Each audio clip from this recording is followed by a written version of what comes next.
Gálatas capítulo 3, versículos 1 al 5. Oh Gálatas insensatos, ¿quién os fascinó para no obedecer a la verdad?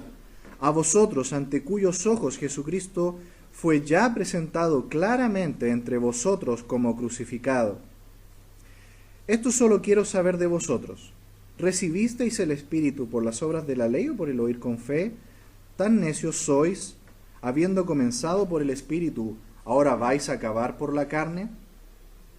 Tantas cosas habéis padecido en vano, si es que realmente fue en vano. Aquel, pues, que os suministra el Espíritu y hace maravillas entre vosotros, ¿lo hace por las obras de la ley o por el oír con fe? En esta mañana veremos que la salvación se recibe solo por la fe. Y Pablo lo va a presentar de una manera trinitaria. Primero, versículo 1, las bendiciones de la salvación se reciben a través de Jesucristo. Versículos 2 al 4, las bendiciones de la salvación se reciben a través del Espíritu Santo. Versículos 2 al 4 y versículo 5. Las bendiciones de la salvación se reciben a través del Padre. Vimos anteriormente que debemos proteger el sano evangelio. Pedro y Pablo tuvieron una gran discusión, de acuerdo a lo que hemos visto aquí en el texto, y Pablo corrige esta desviación de Pedro, diciéndole que para cuidar el sano evangelio, en primer lugar, debemos cuidar la unidad santa de la iglesia. Versículos 11 al 14 vimos. Luego hablamos de que debe tener un sano concepto de lo que es la justificación por la fe. Versículos 15 al 17. Y finalmente un concepto sano de lo que es la vida cristiana en los versículos 18 al 21. Llegamos entonces al capítulo 3, en la cual Pablo entra a una nueva sección en esta epístola a los Gálatas. Los primeros dos capítulos son de historia de su llamamiento y vida personal, capítulos 3 y 4, doctrina, y capítulos 5 y 6, cómo se aplica esa doctrina en la vida práctica.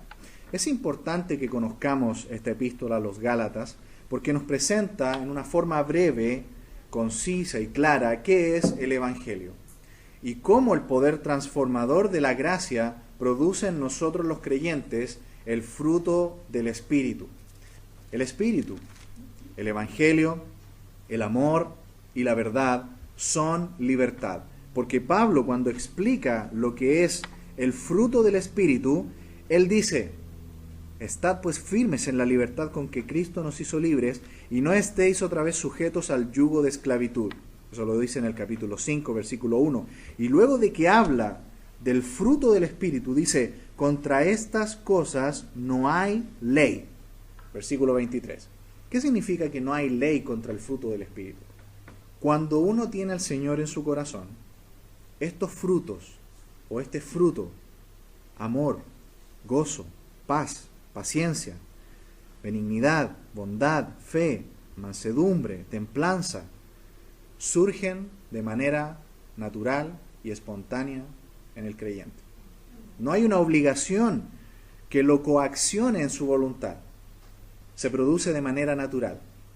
Como una planta que crece naturalmente, si usted trata de obligar ese crecimiento y toma las hojas o las ramas y las trata de tirar para que crezcan más rápido, va a romper esa planta. La planta crece sola, en su ritmo, lentamente, pero crece porque es un crecimiento orgánico. De la misma manera el crecimiento espiritual. No hay obligación contra estas cosas, porque el amor produce esta libertad que produce en el creyente esta vida genuina en Cristo.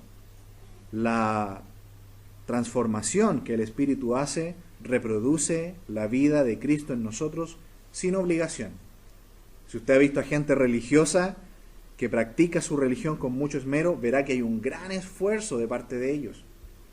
Como no tienen al Señor en sus corazones y solamente siguen una religión, hacen un tremendo esfuerzo emocional, físico, pero no lo pueden lograr.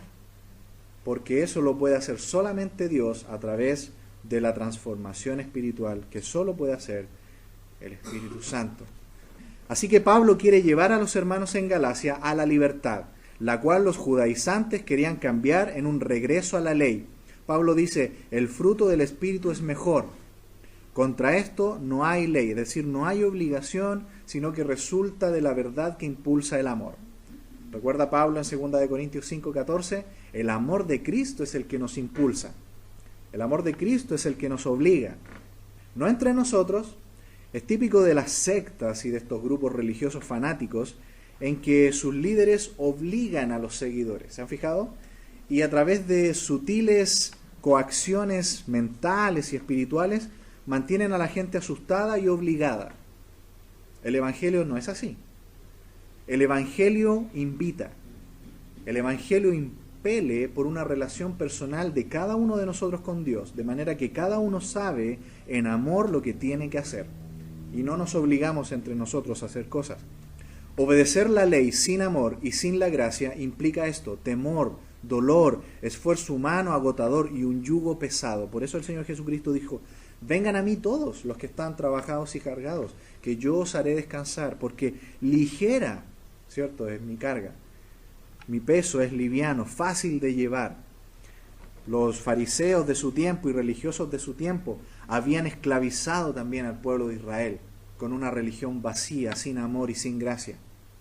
Y lo mismo estaban haciendo ahora en la iglesia estos judaizantes. ¿Cómo terminó esta tremenda pelea entre Pedro y Pablo? Nosotros diríamos, terminaron mal, nunca más se hablaron. Que es lo que tristemente a veces ocurre entre nosotros los creyentes. Tenemos diferencias y queda un remordimiento allí, queda algo no arreglado. Mire cómo terminó esta discusión. Segunda de Pedro, capítulo 3, versículo 15. ¿Cómo debe terminar una diferencia entre hermanos que se aman en Cristo? Uno le demuestra al otro su error y lo corrige con amor y con firmeza si es necesario, si está poniendo en riesgo a la iglesia. Pero ¿cómo termina la relación? Debe terminar bien, con amor. Dice, y tened entendido que la paciencia de nuestro Señor es para salvación, como también nuestro amado hermano Pablo, según la sabiduría que le ha sido dada, os ha escrito casi en todas sus epístolas, hablando en ellas de estas cosas, entre las cuales hay algunas difíciles de entender, las cuales los indoctos e inconstantes tuercen, como también las otras escrituras, para su propia perdición. ¿Cómo consideraba Pedro ahora, luego de años que han pasado, de esa discusión grande que tuvieron? Hermano amado, y lo recomienda y dice, sus escritos, sus epístolas son escritura de Dios, inspirada por Dios, y son útiles para toda la iglesia. Ojalá nuestras diferencias siempre terminaran así. La ley, hermanos amados, es una sombra, es solo algo transitorio. Lo real, quien es Cristo, ya vino y ya cumplió esa ley. Ahora debemos vivir el Evangelio, es decir, el amor, la gracia y la libertad. 10 mandamientos que revelan la perfección, la santidad moral de Dios. Estos 10 mandamientos se dividen en 613 artículos. Leyes de todo tipo, de vestimenta, de alimentación, de conducta. Pero todo esto era solamente una sombra de quién iba a venir. Estos sacrificios de animales, esta sangre que se derramaba para remisión de los pecados, fue todo cumplido cuando el Cordero de Dios fue clavado en la cruz. Y ahora Pablo dice, toda la ley se resume en esto: amarás al Señor tu Dios, amarás a tu prójimo como a ti mismo. En eso se resume toda la ley, en amar a Dios y amar a los demás. En la medida que amamos a los demás, amamos a Dios, ¿qué ocurre? ¿Cómo va a ser nuestra conducta?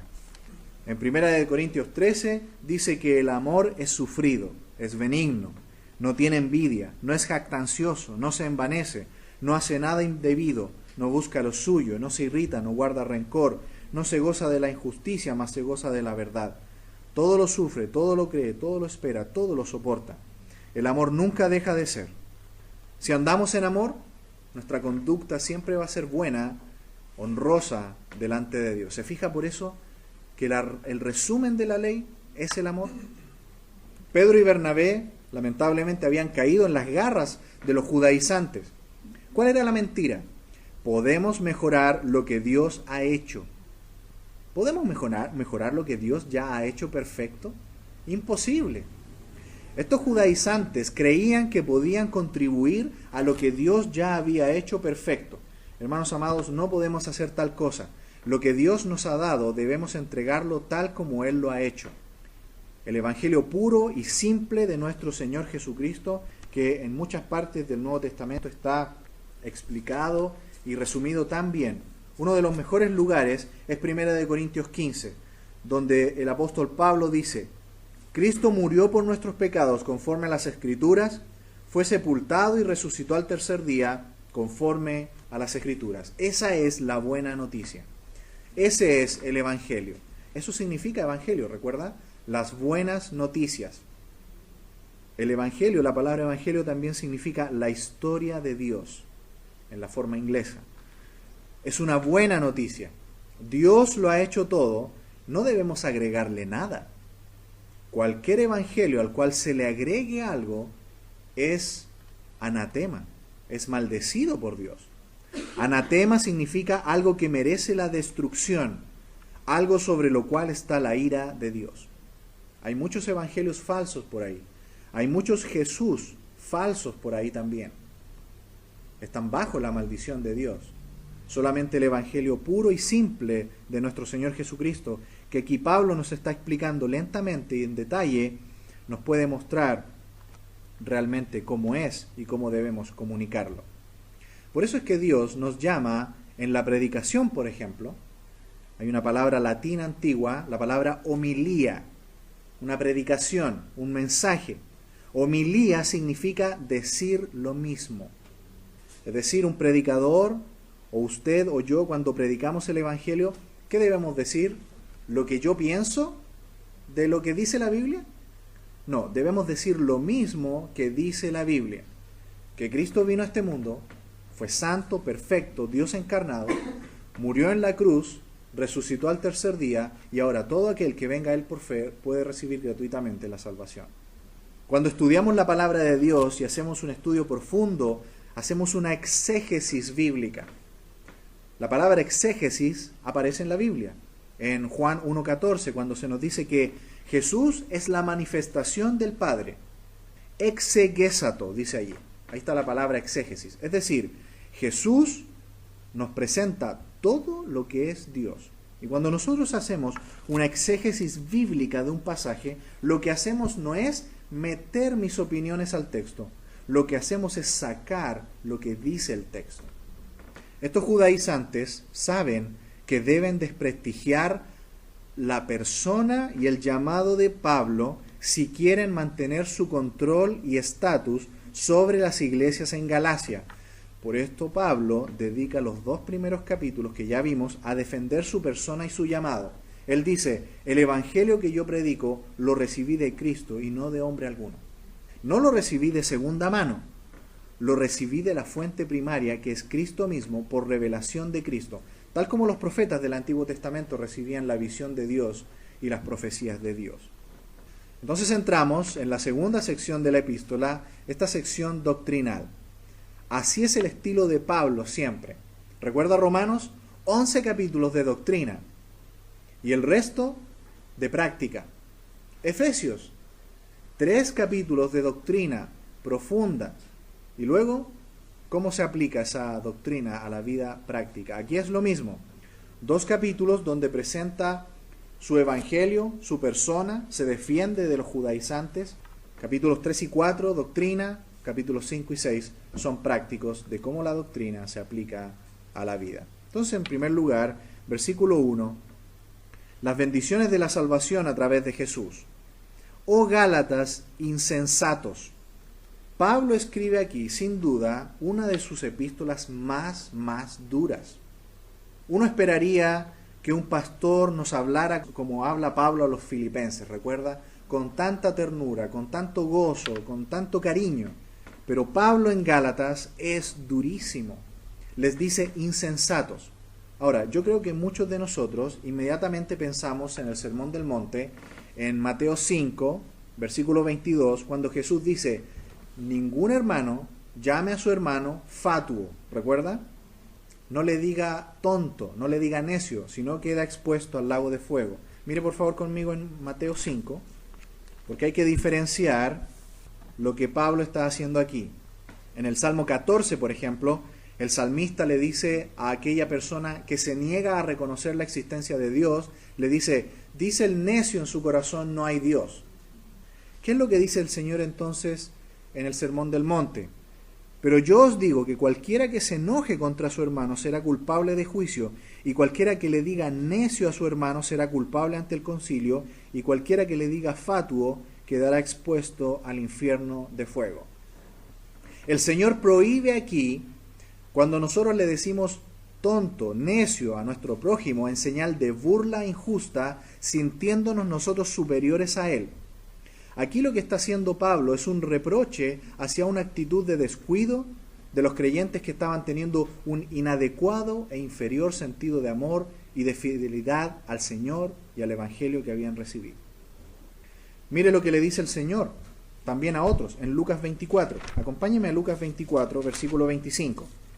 Entonces Él les dijo, oh insensatos y tardos de corazón para creer todo lo que los profetas han dicho.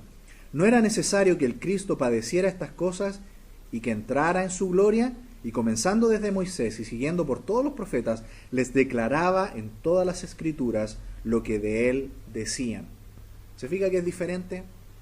Es por un descuido a la palabra, es por un descuido a las verdades y desviarse tan fácilmente, olvidarse del Evangelio puro y claro que hemos recibido. Insensatos. ¿Quién os fascinó para no obedecer la verdad? Pablo les dice básicamente, están embrujados. Es como que fueron hechizados por algo que los trastornó sus mentes. Ahí la palabra griega incluso tiene correlación posiblemente con lo que se llama el mal de ojo. Cosa interesante, en Deuteronomio capítulo 28 también se habla de eso. Posiblemente Pablo está pensando en esa figura, en ese hechizo, en ese embrujo. Alguien los ha embrujado, los ha fascinado para desviarlos de la verdad. A vosotros, ante cuyos ojos Jesucristo fue ya presentado claramente entre vosotros como crucificado. El Evangelio es por esencia misma, la obra de otro ante la incapacidad del hombre. Cuando Cristo es alzado en esa cruz, clavado allí y muerto, la santidad de Dios brilla con el mayor esplendor. Ilumina la santidad de Dios, la justicia de Dios lograda por Cristo en la cruz, y al mismo tiempo este destello de luz ilumina al hombre y le demuestra en la condición caída, incapaz en la que estamos. Cuando nosotros vemos este contraste entre la justicia de Dios y la santidad de Dios, no le queda otra al hombre que correr a la gracia de Dios. Tiene que correr a la gracia de Dios, porque si cree que por su esfuerzo va a poder ser salvo, está totalmente perdido. El Evangelio, el Cristo crucificado, ilumina esta verdad. Muestra cuán santo es Dios y cuán pecador es el hombre, cuán incapaz es el hombre y qué necesidad tan grande tenemos de ir a la cruz. Así que en primer lugar, Jesús, el Señor Jesucristo, nos presenta las bendiciones de la salvación, que solo es posible recibir por medio de la fe. En segundo lugar, las bendiciones de la salvación que se reciben por el Espíritu Santo. Versículo 2. Esto solo quiero saber de vosotros. En otras palabras, está diciendo, quiero aprender esto de ustedes. Eso le está diciendo. ¿Recibisteis el Espíritu por las obras de la ley o por el oír con fe? Vamos a Romanos, capítulo 10, versículo 17, por favor. ¿Cómo es la fe? ¿Se recibe por el esfuerzo humano, por tener una buena vida religiosa y una buena conducta? Aquí dice, así que la fe es por el oír y el oír por la palabra de Dios. El Espíritu Santo, el Padre, el Hijo, trabajaron en la inspiración de la palabra de Dios. Hemos recibido este libro por inspiración de Dios. El texto es inspirado y Él impulsó a hombres para que escribieran exactamente lo que Dios quiso decirnos a nosotros a través de toda la historia.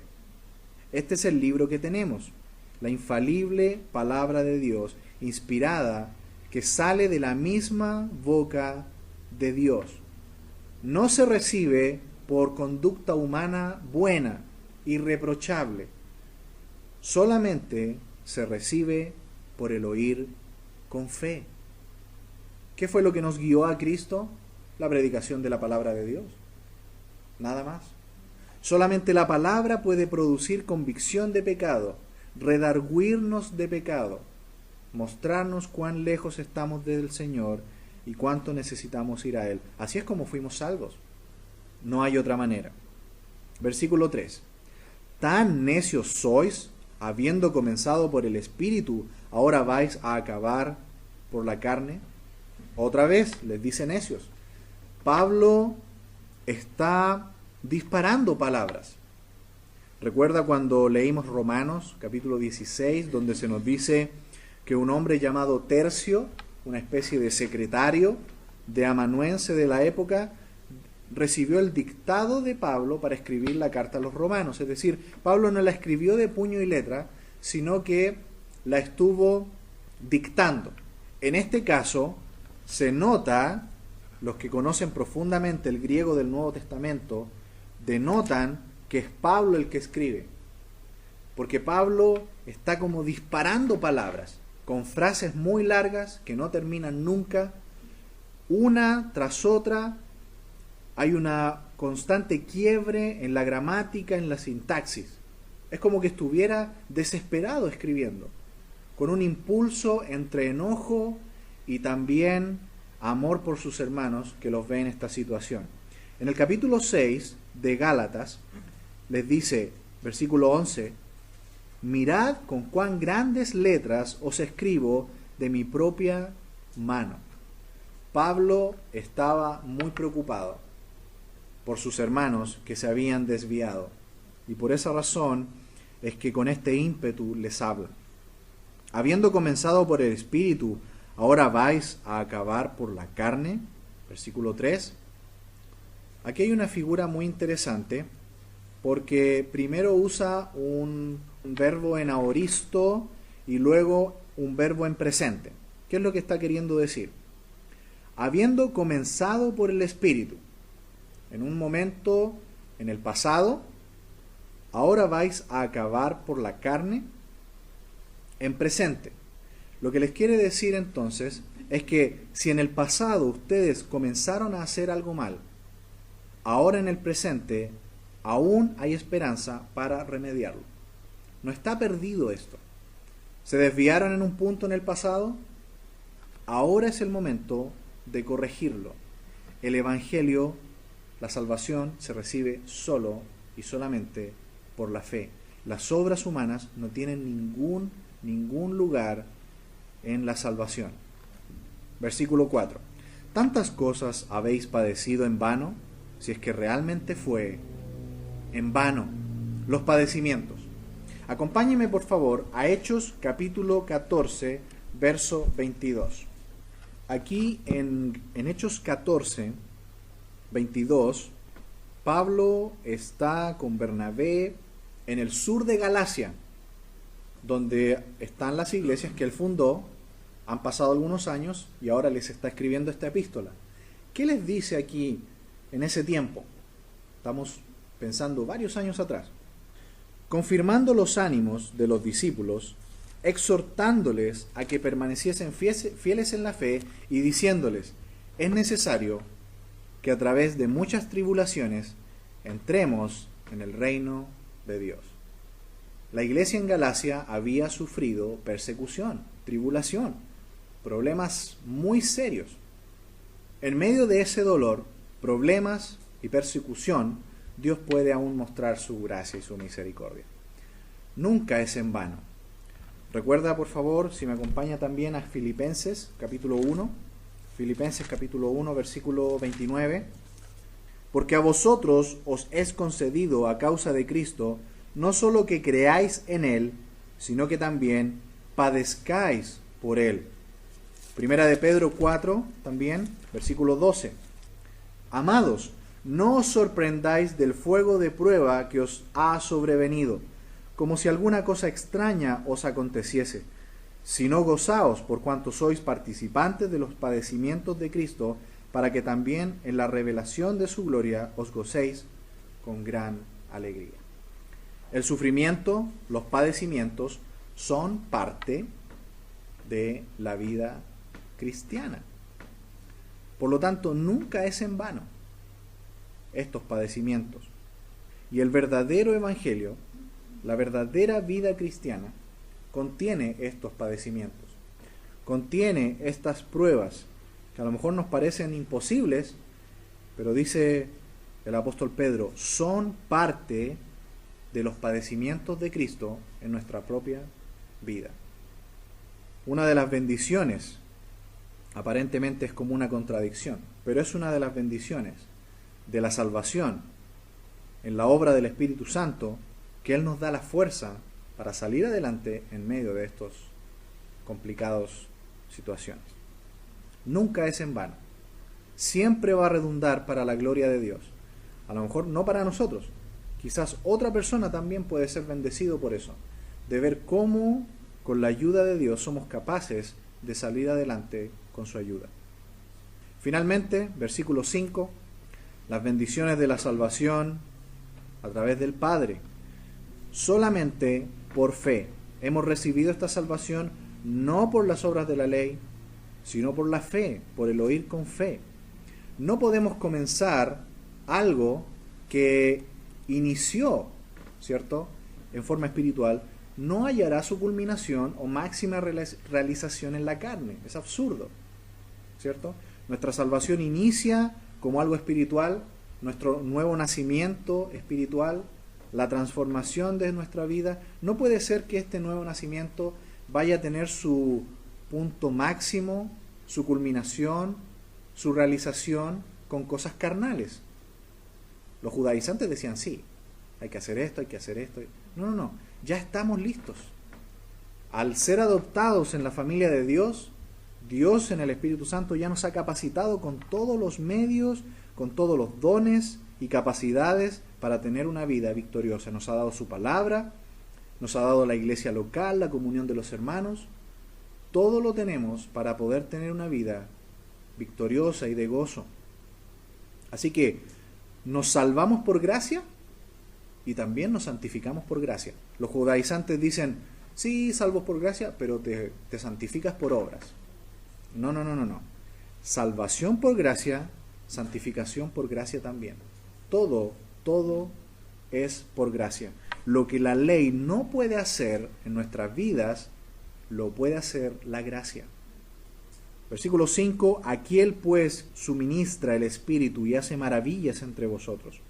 ¿Lo hace por las obras de la ley o por el oír con fe? Las maravillas de Dios también las podemos ver porque hemos recibido una salvación solamente por la fe, no por las obras. ¿Qué es la ley? La ley solamente es el ayo, versículo 24 aquí del capítulo 3, de manera que la ley ha sido nuestro ayo para llevarnos a Cristo a fin de que fuésemos justificados por la fe. El ayo es el pedagogo, dice el griego allí, el profesor, un acompañante, alguien que nos lleva de la mano, mostrándonos y apuntándonos también, eres pecador. No puedes cumplir esta ley. De modo que nos lleva a Cristo para mostrarnos que la ley no es un instrumento de salvación, es solamente un medio para mostrarnos cuán pecadores somos. Trate de tomar los 10 mandamientos esta semana y todos los 613 artículos, trate de cumplirlos perfectamente esta semana. Ni en 2 minutos vamos a poder, ya en 2 minutos vamos a haber pecado. Porque la ley nos muestra cuán imposible es para un ser como nosotros cumplir el perfecto estándar moral de Dios. Por lo tanto, al llevarnos a Cristo y poner nuestra fe en Cristo, ¿qué ocurre? Ocurre este hecho maravilloso de la justificación. Dios no nos puede declarar inocentes porque no somos inocentes, somos culpables. Lo que hace es justificarnos. Es decir, toma la justicia y la santidad de Cristo y nos la coloca a nosotros como un manto que nos cubre. Y cuando Dios el Padre nos mira, ve a Cristo. Por eso somos salvos y por eso somos sus hijos. Por dentro seguimos siendo imperfectos. Nuestra transformación total y final va a ser solamente en el arrebatamiento, cuando el Señor Jesucristo vuelva por nosotros. Pero nosotros aún somos imperfectos. Pero delante del Padre nos ve perfectos por la gracia de Cristo. Es decir, para ser exactos, hemos sido declarados no culpables. Eso es justificación, un intercambio. Cristo murió en mi lugar y yo recibo las bendiciones de esa justicia lograda en la cruz. Ese pronombre del versículo 5 es la clave para entender qué es el Padre. Aquel. ¿Quién es aquel? Es el Padre. Él es el que provee todo. ¿Cómo lo sabemos? Efesios 4. ¿De quién viene todo? En la unidad del Espíritu, en la iglesia, se nos dice que del Espíritu tenemos el vínculo de la paz, un cuerpo, un espíritu, versículo 4, una misma esperanza, un Señor, una fe, un bautismo. Y el versículo 6, un Dios y Padre de todos, el cual es sobre todos y por todos y en todos. Es decir, la iglesia como cuerpo tiene una cabeza que es Cristo. El cuerpo somos nosotros, la iglesia. El espíritu, el alma de este cuerpo que le da vida, es el Espíritu Santo. Y el originador y creador de este cuerpo es Dios el Padre. Dios el Padre también participa en estas bendiciones de la salvación que hemos recibido solo por la fe. En el inicio de la iglesia, por supuesto, los apóstoles pudieron hacer señales y maravillas. ¿Recuerdan el libro de los Hechos? Cómo sanaban personas. ¿Cuál era el propósito de mostrar estas maravillas? Bueno, en Isaías 66 se nos habla de que cuando viniera el Mesías, Él iba a dar vista a los ciegos, iba a hacer caminar a los que no podían, etcétera, etcétera. Una de las formas para reconocer al Mesías era que Él iba a hacer portentos y maravillas. ¿Lo hizo el Señor Jesucristo? Sí. Sanó personas, resucitó personas, hizo milagros. ¿Por qué lo hizo? Para demostrar que Él era el Mesías. Estas señales maravillosas acompañaron a la iglesia del primer siglo por un tiempo, para demostrar que este nuevo grupo, que este nuevo cuerpo de hijos de Dios tenían el sello mesiánico, tenían el sello de Cristo, tenían el sello de Dios. Al pasar el tiempo, ya esto no se hizo necesario, puesto que la iglesia ya puso su fundamento, puesto por los profetas y los apóstoles, la palabra de Dios, el Espíritu Santo, morando en la vida de la iglesia y en cada uno de los creyentes, de modo que ahora el testimonio de la iglesia es el Evangelio, confirmado por la obra del Espíritu Santo, el cual obra en el corazón de cada persona en este mundo para convencerlo de pecado, de justicia y de juicio. Todas estas maravillas que la iglesia vio en el primer tiempo, ¿fueron por buena conducta, por la ley? No, solamente por el oír con fe. Y el Señor incluso hoy hace maravillas también en nuestras vidas. Quizás no como esos portentos mesiánicos y esos dones milagrosos como los que disfrutó la iglesia en el primer siglo. Pero el Señor en el día de hoy todavía puede hacer maravillas. Leía una historia en el comentario de Wiersbe, de Gálatas, y él hablaba de un hombre que había sido un alcohólico toda su vida. Una persona le preguntó, ¿sabías que Jesús convirtió el agua en vino? Y él le dijo, sí, en mi caso, el vino, cuando Dios transformó mi vida, Dios transformó el vino en una casa, en muebles y en una vida santa delante de Dios. Dios puede hacer todavía maravillas. Puede tomar vidas perdidas y transformarlas. Puede tomar nuestra situación difícil y transformarla también. Solamente debemos poner nuestra vida en fe delante de Él para que Él haga la obra y confiar en Él, de que Él lo hará. Hermanos amados, hemos visto en esta mañana entonces que la salvación se recibe solo por la fe, y las tres personas de la Trinidad están trabajando para demostrarnos todas las bendiciones que hemos recibido, que solo es por la fe, ningún mérito nuestro, todo lo hizo Cristo. Que esto nos impulse, hermanos amados, en esta semana a confiar en Él, de que Él pueda obrar en nuestras vidas y a través de nuestras vidas, para que otras también, personas que no le conocen, puedan ver el Evangelio hecho visible en nosotros. Y también en nuestras vidas, confiemos en el Señor, de que Él puede transformar, cambiar aquellas cosas que nosotros pensamos que están perdidas, que son imposibles. Él puede obrar, hermanos, si nos ponemos en sus manos. Oremos.